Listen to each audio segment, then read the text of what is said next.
Assalamualaikum warahmatullahi wabarakatuh. Hari ini kita semua akan membahas tentang materi teks deskripsi.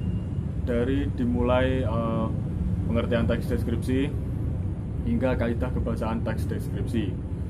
Nah, sebelum kita memulai membahas materinya, mari kita terlebih dahulu berdoa. Berdoa mulai. Baik, berdoa selesai. Baiklah, apakah ada teman kalian yang tidak masuk hari ini? Jika tidak ada, alhamdulillah, semua masuk semua. Baiklah, langsung saja kita membahas ke materinya.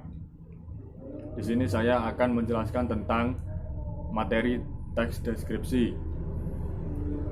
Yang pertama, dimulai dari pengertian teks deskripsi.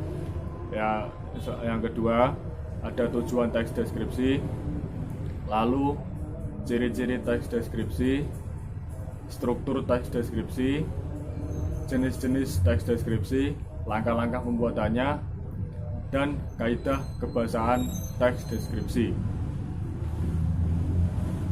Langsung saja, yang pertama kita membahas pengertian teks deskripsi. Apa sih itu teks deskripsi? Ya, Randy, silahkan untuk menjawab. Benar sekali jawaban dari Randy, terima kasih. Akan saya perjelas kembali tentang teks deskripsi. Teks deskripsi adalah paragraf di mana gagasan utamanya itu disampaikan dengan cara menggambarkan secara jelas objek, tempat, atau peristiwa yang sedang menjadi topik atau tema kepada seorang pembaca, sehingga si pembaca seolah-olah merasakan langsung apa yang sedang diungkapkan di dalam teks tersebut. Intinya, teks deskripsi ini seorang pembaca menggambarkan suatu objek, tempat, peristiwa yang pernah ia lihat.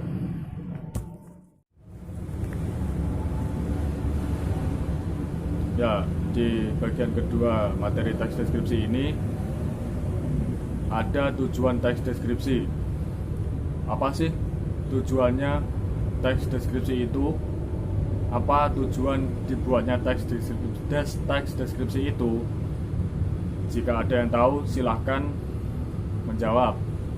Ya, silahkan Tia untuk menjawab tujuan teks deskripsi. Benar sekali jawaban dari Tia, terima kasih. Akan saya ulangi kembali jawaban dari Tia. Jadi tujuan teks deskripsi itu adalah memberikan penjelasan yang lengkap kepada pembacanya agar dapat memahami apa yang sedang dibaca, seperti halnya dalam bentuk fisik atau juga dalam wujud abstrak seperti sikap, rasa, dan lain sebagainya.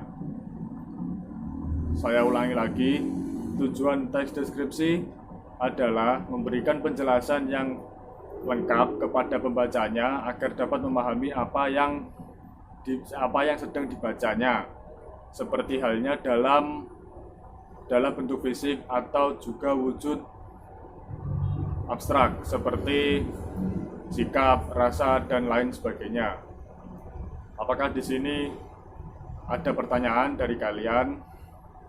Jika tidak ada, saya lanjutkan ke materi teks deskripsi yang ketiga, yaitu ada ciri-ciri teks deskripsi. Ayo, siapa yang bisa menjawab ciri-ciri teks deskripsi ini apa saja? Silakan. Ya, Ria, silakan untuk menjawab ciri-ciri teks deskripsi, dan yang lainnya bisa menyimak jawaban dari Ria. Betul, benar sekali jawaban dari Ria, terima kasih. Ya, akan saya ulangi jawaban dari Ria tentang ciri-ciri teks deskripsi. Yang pertama, paragraf deskripsi menggambarkan suatu objek, benda, tempat, atau suasana. Jadi sudah jelas di bagian teks deskripsi ini dijelaskan atau menggambarkan tentang suatu objek, benda, tempat, atau suasana tersebut. Dan ciri-ciri yang kedua melibatkan kesan indera seperti penglihatan, pendengaran, pengecapan, penciuman, dan perabaan. Jadi intinya itu kita bisa membuat teks deskripsi bisa melalui penglihatan, penciuman, pendengaran, dan juga bisa melalui perabaan. Yang ketiga, ciri-ciri yang ketiga yaitu menjelaskan ciri-ciri fisik dan objek tertentu seperti bentuk, warna, ukuran, dan kepribadian secara jelas. Dan yang terakhir ciri-cirinya terdapat sebuah kata-kata atau frasa yang bermakna sifat atau keadaan. Di bagian ciri-ciri ini apakah ada pertanyaan dari kalian? Baik, jika tidak ada, saya lanjutkan di bagian struktur teks deskripsi. Silakan jika ada dari salah satu kalian yang ingin menjawabnya terlebih dahulu. Nanti biar saya akan lebih perjelaskan kembali. Ya, silakan Andi untuk menjelaskan kepada teman-teman, dan yang lain bisa menyimaknya terlebih dahulu. Ya, benar. Terima kasih jawaban dari Andi. Akan saya perjelaskan kembali. Struktur teks deskripsi yang pertama yaitu identifikasi. Jadi struktur teks deskripsi yang bagian identifikasi ini merupakan penentu identitas seseorang, benda, objek, atau keadaan. Jadi di setiap suatu teks deskripsi pasti dijelaskan suatu identitas seseorang, benda, objek, atau sebagainya, itu pasti dijelaskan terlebih dahulu. Dan yang kedua ada struktur klasifikasi. Struktur klasifikasi ini merupakan menyusun atau penyusunan bersistem pada suatu kelompok menurut kaidah atau standar yang sudah ditetapkan. Saya ulangi, struktur klasifikasi merupakan penyusunan bersistem pada suatu kelompok kaidah atau standar yang sudah ditetapkan. Yang selanjutnya ada struktur bagian deskripsi. Jadi di bagian struktur bagian deskripsi ini merupakan bagian teks yang berisi mengenai gambaran atau pemaparan suatu objek atau topik di dalam teks tersebut.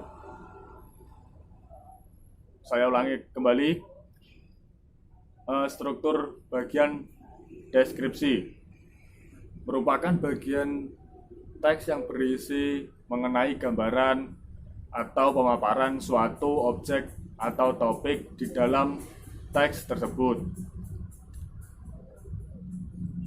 Jika kurang jelas, kalian bisa bertanya. Apakah ada pertanyaan dari kalian? Baik, jika tidak ada, saya lanjutkan kembali di bagian jenis-jenis teks deskripsi. Saya persilahkan terlebih dahulu kepada teman-teman untuk menjawab tentang apa saja jenis-jenis teks deskripsi itu. Ya, silahkan Saudara Andi dipersilahkan untuk menjawab. Ya, benar sekali. Terima kasih dari Saudara Andi jawabannya. sudah benar. Tapi akan saya ulangi kembali tentang jenis-jenis teks deskripsi. Yang pertama jenis teks deskripsi yaitu teks paragraf deskriptif subjektif, yaitu suatu paragraf deskripsi yang penggambaran objeknya menurut kesan yang dimiliki oleh si penulis teks tersebut. Saya ulangi kembali, teks deskriptif subjektif yaitu suatu paragraf deskripsi yang penggambaran objeknya itu menurut kesan yang dimiliki oleh si penulis teks tersebut. Jadi pada dasarnya ini teks paragraf deskriptif subjektif ini suatu penulis menggambarkan kesannya atau penggambaran objeknya atau menurut kesan yang dimiliki oleh penulis tersebut. Yang selanjutnya jenis-jenis yang kedua ada teks paragraf spatial. Apa teks paragraf spatial? Teks paragraf spatial itu adalah di dalam teks ini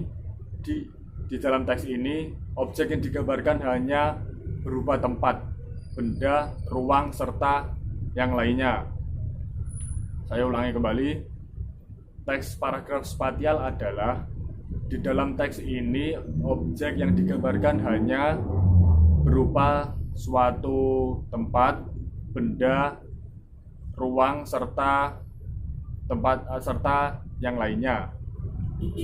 Jadi di paragraf spatial ini yang digambarkan itu hanya dari tempat, benda, ruang, serta lainnya. Hanya itu saja yang digambarkan di teks paragraf spatial. Yang ketiga atau yang terakhir jenis-jenis teks deskripsi yaitu tentang teks paragraf objektif. Teks paragraf objektif ini yaitu objek digambarkan apa adanya dengan menurut keadaan objek yang sebenarnya tanpa rekayasa atau penambahan opini dari penulis itu sendiri.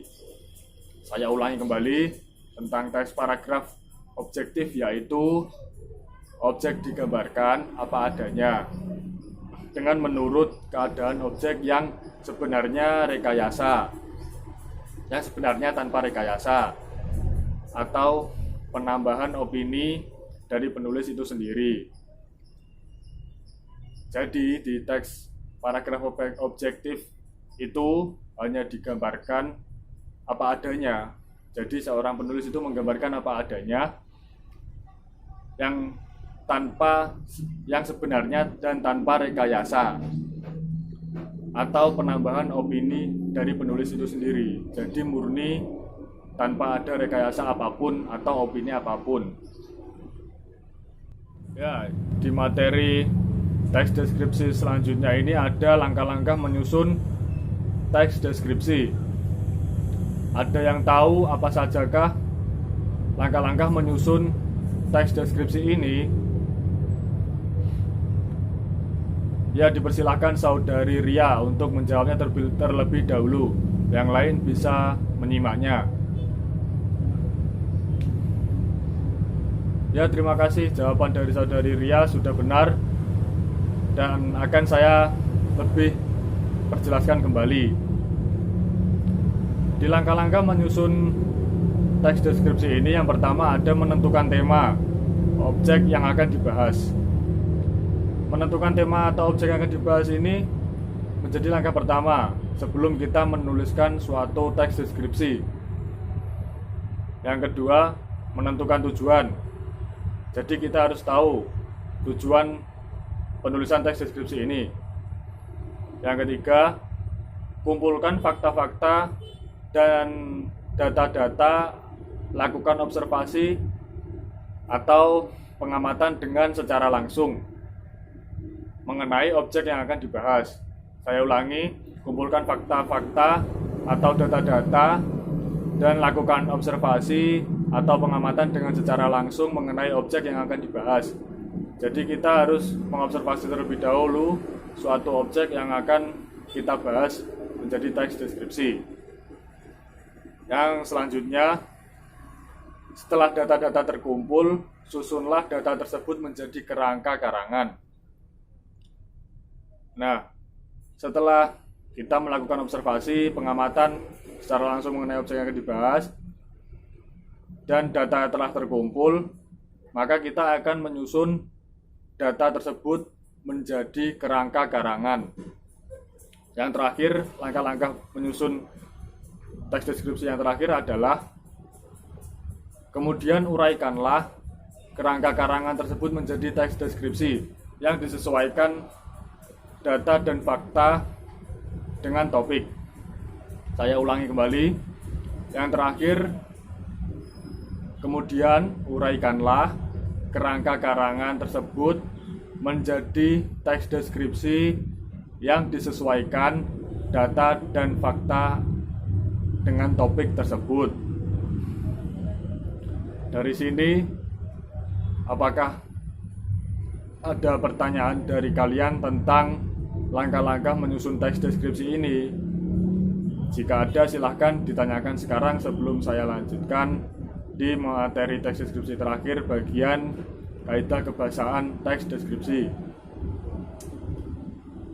Ya, baik, jika tidak ada, saya lanjutkan saja di bagian terakhir kaidah kebahasaan teks deskripsi. Ya, sebelumnya apa sajakah kaidah kebahasaan teks deskripsi ini? Yang tahu silahkan menjawab terlebih dahulu dan nanti akan saya perjelas kembali. Ya, silahkan dari Randy untuk menjelaskan apa saja kaidah kebahasaan teks deskripsi ini.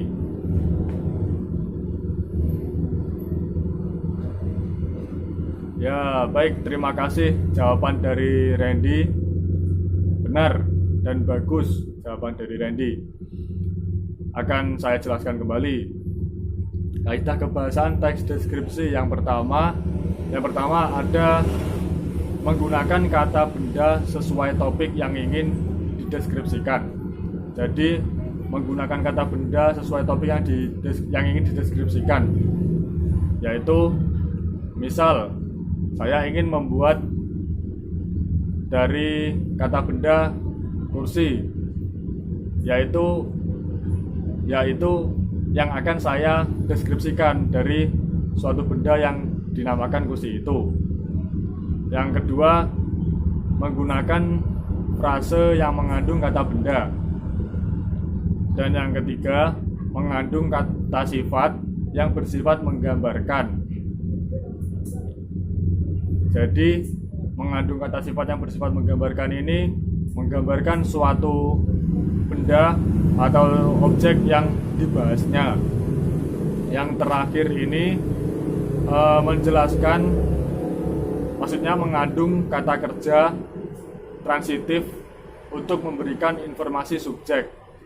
Saya ulangi kembali, yang terakhir mengandung kata kerja transitif untuk memberikan informasi subjek.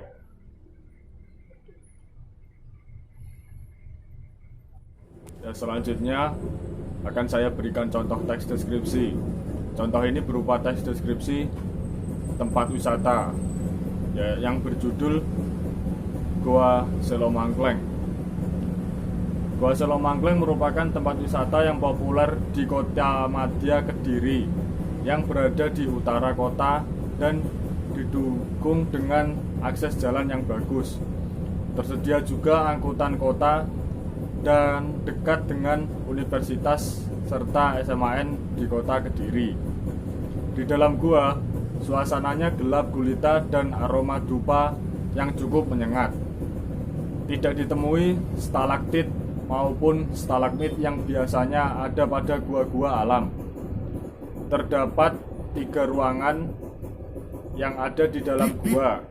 Dari pintu masuk, kita akan menuju ruangan utama yang tidak begitu lebar. dengan sebuah pintu kecil di sisi kiri dan kanan untuk menuju ruangan lain. Di dalam gua ini banyak ditemui relief-relief yang menghiasi dinding gua. Dibutuhkan penerangan tambahan seperti senter untuk bisa melihatnya dengan jelas. Di dasar lantai banyak ditemukan bunga-bunga sesajen yang berwarna merah dan kuning. Di ruangan sebelah kiri dari pintu masuk gua, pengunjung diharuskan merangkak karena ukuran pintunya yang cukup kecil. Di ruangan ini juga bisa dijumpai relief-relief yang sama dengan bagian luar gua. Tetapi kita harus menggunakan senter atau HP. Barulah terlihat relief-relief itu. Berbeda dengan ruangan sebelah kanan gua. Terdapat relief dan bagian atas dari pintu masuk mirip dengan relief yang ada pada bagian atas dari pintu masuk candi. Pada dinding gua terdapat bagian yang menonjol dengan cerukan kecil di bagian bawahnya, membentuk tungku sebatang dupa yang menyala tampak berada di dalam tungku tersebut. Aromanya yang menyengat memenuhi seluruh ruangan. Relief-relief yang ada masih bisa terlihat dengan jelas. Nah, itu tadi adalah contoh dari teks deskripsi tempat wisata. Dan nanti tugas kalian saya berikan teks deskripsi tentang tempat bersejarah. Ya, materi tentang teks deskripsi telah selesai kita bahas semua. Dan selanjutnya saya akan memberikan kalian berupa tugas. Baik, apakah ada pertanyaan dari kalian tentang materi kita hari ini? Jika tidak ada pertanyaan, saya akan segera mengirimkan berupa teks deskripsi tempat bersejarah, yaitu Candi Borobudur, di grup WhatsApp. Baik, sebelum saya akhiri, akan saya jelaskan terlebih dahulu tentang tugas kalian yang akan kalian buat nanti. Tugas ini dikerjakan secara individu mengenai isi teks deskripsi tempat bersejarah Candi Borobudur yang sudah saya kirimkan tadi. Yaitu, yang pertama, silahkan memetakan isi teks deskripsi, topik dan bagian-bagiannya. Lalu yang kedua, silakan merinci isi teks deskripsi. Dan yang ketiga, menyimpulkan isi teks deskripsi. Jika nanti kalian sudah selesai mengerjakannya, tugas kalian dikumpulkan dengan format soft file di WhatsApp grup kalian. Dan pengumpulan paling akhir pukul 16.00 nanti sore, agar saya bisa mengoreksi, mengomentari, dan memberikan nilai ke kalian secara maksimal.